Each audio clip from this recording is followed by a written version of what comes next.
morning, welcome to Morning Expresso. I'm Charulata Biswas. You're watching the Indian Express. The big story that we are tracking this morning is the list of countries that joined in condemning the remarks against the Prophet by BJP spokespersons. Now, the list has got longer with even the United Arab Emirates and the Maldives, two nations India counts among its closest partners, joining the chorus. Meanwhile, New Delhi rejected comments made by the OIC, that is the Organization of Islamic Cooperation, as unwarranted and narrow-minded. The OIC cited the banning headscarves in educational institutions as an escalation of hatred and abuse of Islam in India. Now, the relationship that India has crafted in the Gulf before and after 2014 has little to do with religion. The current controversy has put that under a cloud, with Indian envoys in the region trying to ensure that what was spoken on TV back home does not have an adverse fallout on the significant Indian diaspora in these countries. Meanwhile, the two most important reasons why India shares good relations with most of the countries in the Gulf are oil, gas, and trade.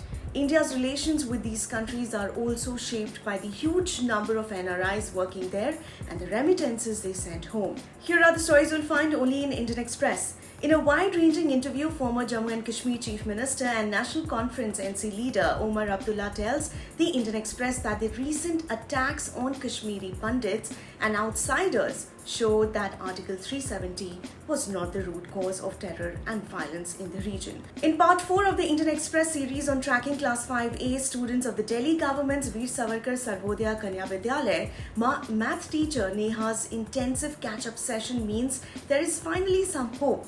By the end of 5 weeks of teaching, all children except one could do two-digit subtraction and 18 children could do division with remainders. Let's have a look at the front page. There was a massive jump in enrollment of students in government schools, seen as an indicator of economic hardship in the second pandemic year. Of these, an estimated 4.88 lakh children, adding up to 27% of the total enrollment, were left out of the midday meal scheme in Delhi. Why?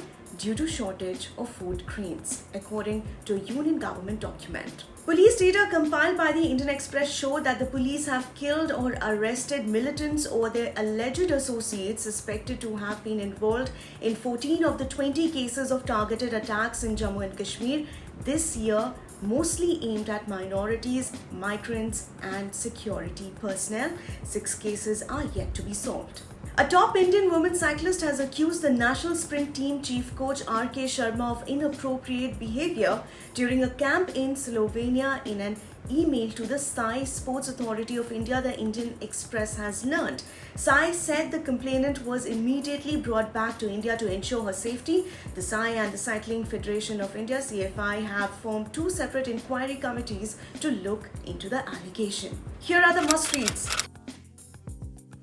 Despite some murmurs of discontent in the Delhi BJP unit over the suspension and expulsion of party spokespersons Nupur Sharma and Naveen Kumar Jindal, respectively, at the senior level, party leaders say the action was a well-thought-out decision.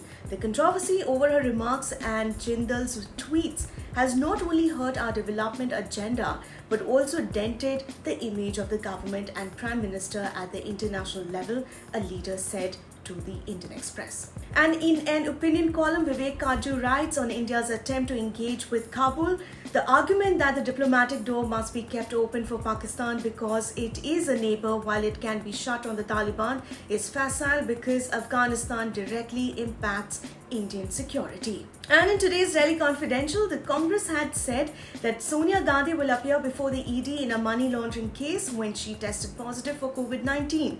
Now it is learned that an exemption will be sought, citing health grounds as she is yet to recover. And finally, in this episode of the Three Things podcast, we talk about the significance of 2 big private ventures in Bihar, a 500 crore rupees PepsiCo bottling plant and a 105 crore rupees ethanol plant, and how they are expected to benefit the people of Bihar. That's a wrap on Expresso. For the latest updates, don't forget to subscribe to our channel, The Indian Express. Thank you so much for watching.